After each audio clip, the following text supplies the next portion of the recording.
This is the Creative Funding Show, a podcast for authors, YouTubers, and podcasters who want to fund the work they love. Welcome back to the Creative Funding Show. I am Thomas Umstattd Jr., your host, and in this episode, we are going to talk about crowdfunding psychology, the psychological reasons why people back creators on Kickstarter, on Indiegogo, on Patreon, and it's all about social triggers. At least that's going to be our focus today. So maybe asking, what is a social trigger? And the best example of a social trigger, at least all of the social triggers working together, is back in the heyday of Black Friday. What caused people to get into a frenzy and stay up all night to be the first through the door. It was a social trigger, specifically urgency, scarcity, and popularity, or what people call social proof. And once you're done with this episode, you'll understand why people go crazy for Black Friday, why Black Friday is not working like it used to, how to use that on your crowdfunding campaign, and more. But you may be asking, well, what about for people whose social triggers don't work on? And you're right, some people, social triggers don't work on. Not everyone has the same emotional setup. Some people are called sociopaths, where they are hyper-rational, and that is not who you're targeting with your crowdfunding campaign. Everyone else has a psychology that is influenceable.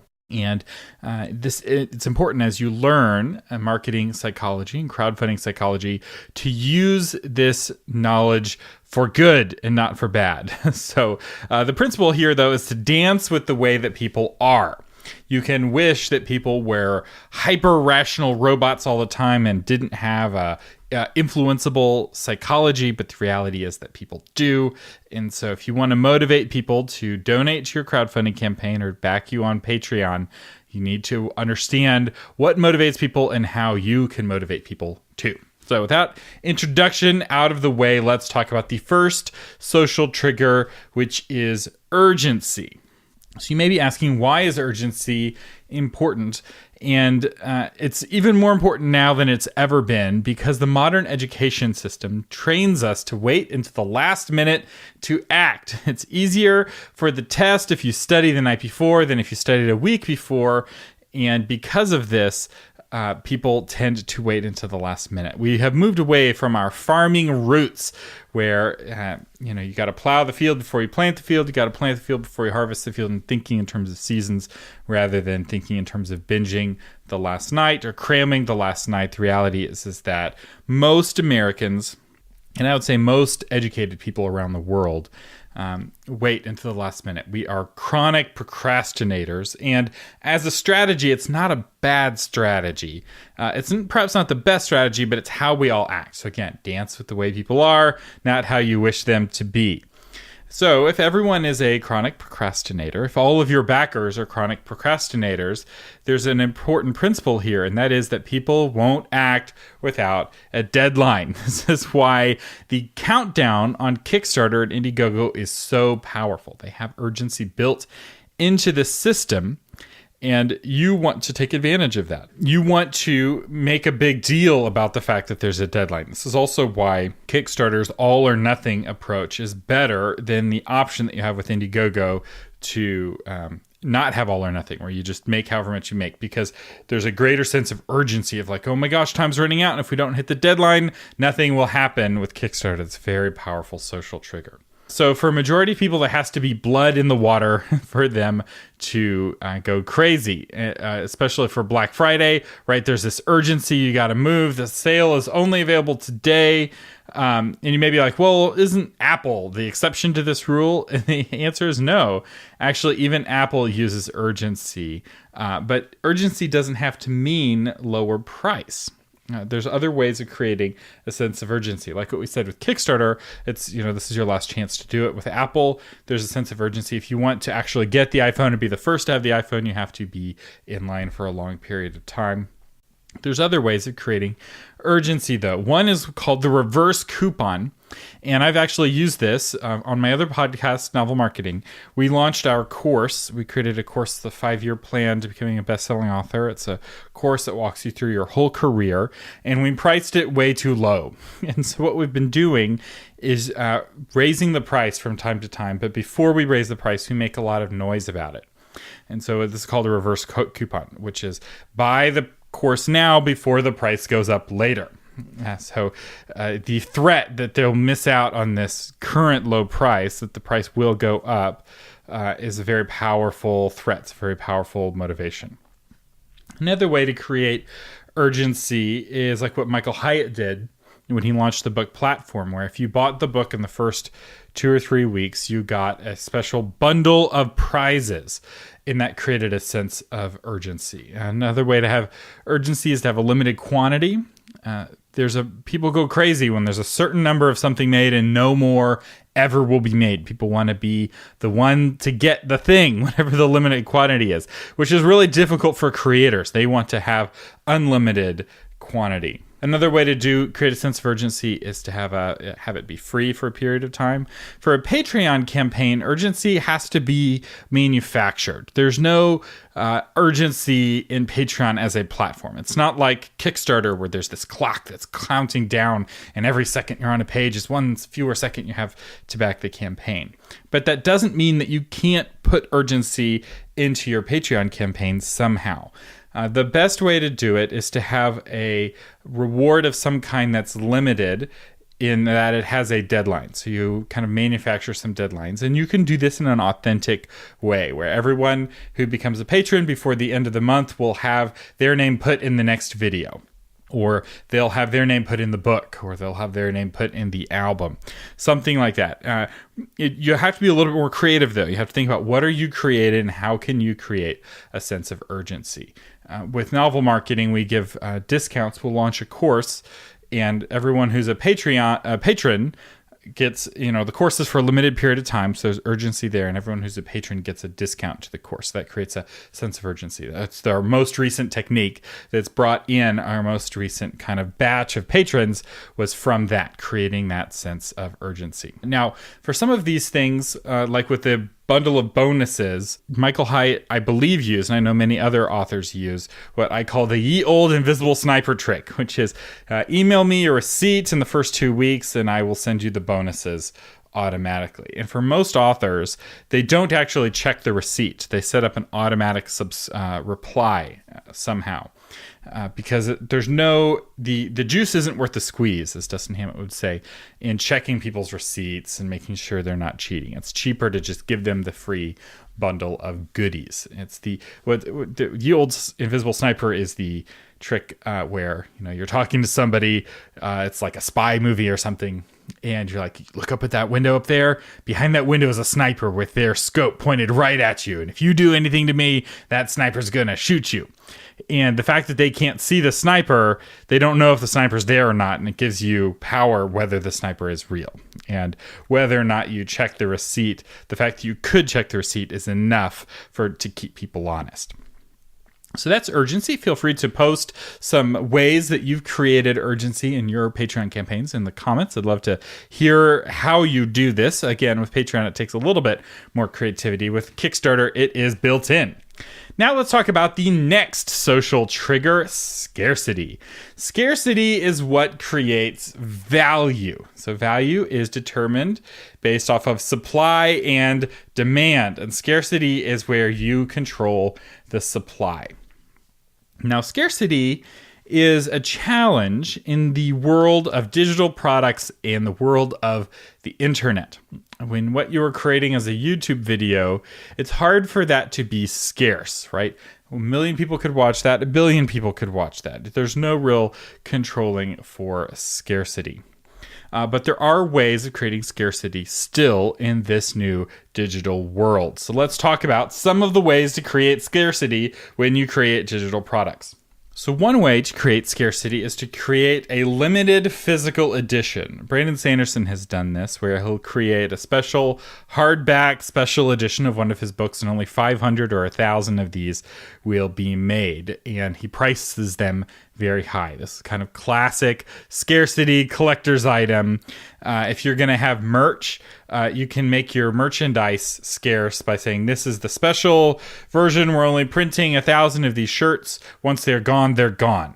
And then you've created your scarcity. So having limited quantities available of your physical products is a way to do that. There's no good way to create limited quantities of your digital product, though I wouldn't even try, because then you're just creating piracy and you're rewarding pirates.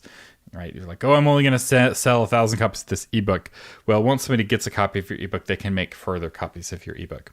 Another way to create scarcity is to have a limited edition of some sort in smaller quantities, kind of like what we talked about. For authors, one form of scarcity is a signed copy, right? So the ebook may be ubiquitous, which, by the way, you can make money with ubiquity. Ubiquity and scarcity, where you want to be, is on one extreme. So you're either ubiquitous and everyone is reading you, or you're scarce and you're very valuable. Where you don't want to be is in that slough of despond. And you can be on both sides. It's possible to be both scarce and ubiquitous at the same time if you're doing it correctly. And signed copies with a book is a perfect example of that. So you have your ebook that you could sell unlimited copies of, but the signed copies are always going to be scarce because you can only sign so many copies. So those signed copies can demand a premium. Like I said before, the first 100 people who email me a receipt of the new book that they bought get, this bundle. Or the first 100 people who become patrons get this bundle. That's a great way of having both scarcity and urgency, because the fact that it's the first 100 people, or however many people, you got to act quickly to be in that first batch. So that's urgency, but it's also scarcity in that once it's gone, it's gone. So that a lot of these social triggers, you'll notice, combine with each other. And going back to our Black Friday example, urgency, you have to be in line, to be there's only 10 of the TVs for $100. So if you're not the first 10 people in line, you don't get your TV. So it's urgent and it's scarce, right? There's only 10 TVs that, big screen TVs you can buy for $100 at your Black Friday sale. So it's also scarce. So those two go hand in hand. There's only 100 tickets available for the launch party. This is a great way how musicians often create scarcity is with their live events, right?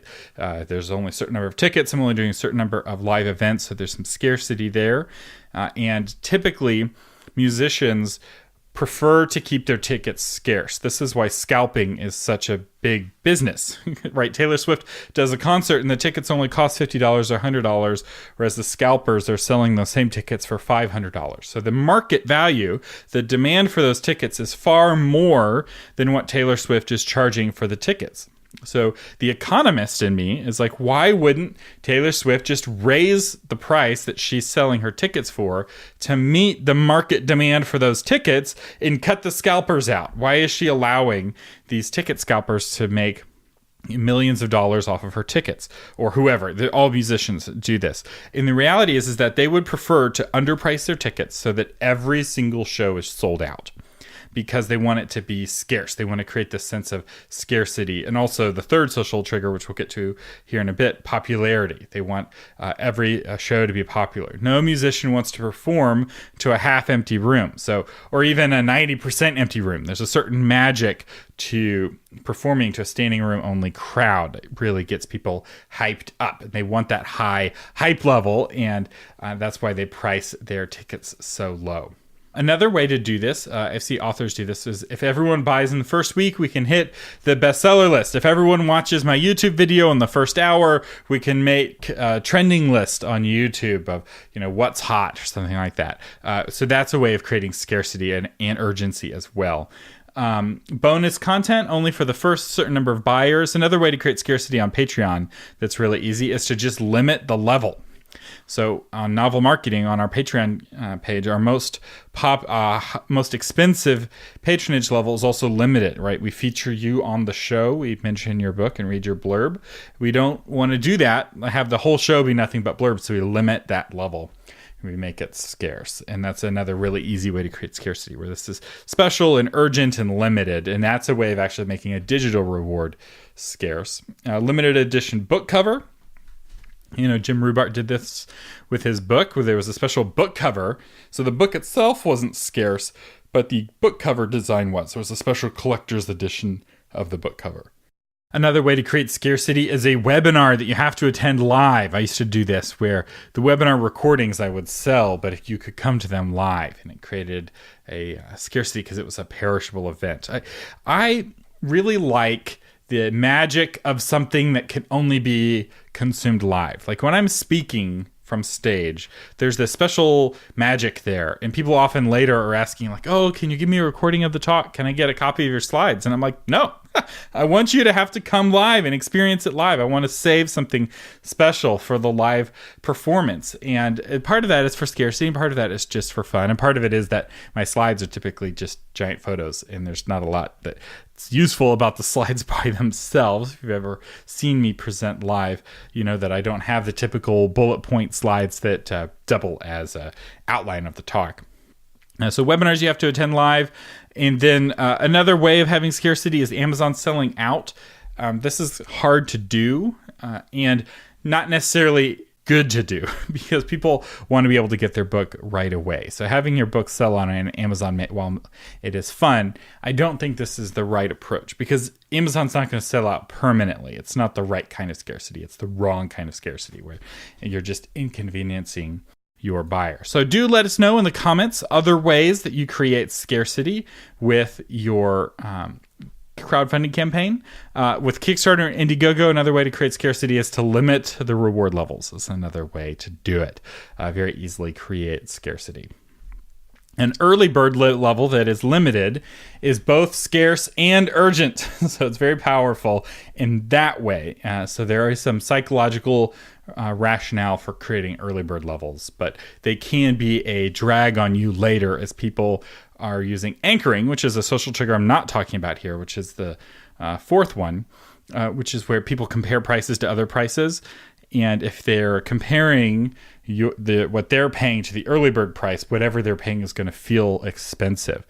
So that's a social trigger argument against early bird levels on Kickstarter and Indiegogo. I will say when it comes to early birds, just real quick to do a tangent here, I think early birds make sense if you're not sure if you're going to fund and you're trying to get to 40% funded or 60% funded as quickly as possible.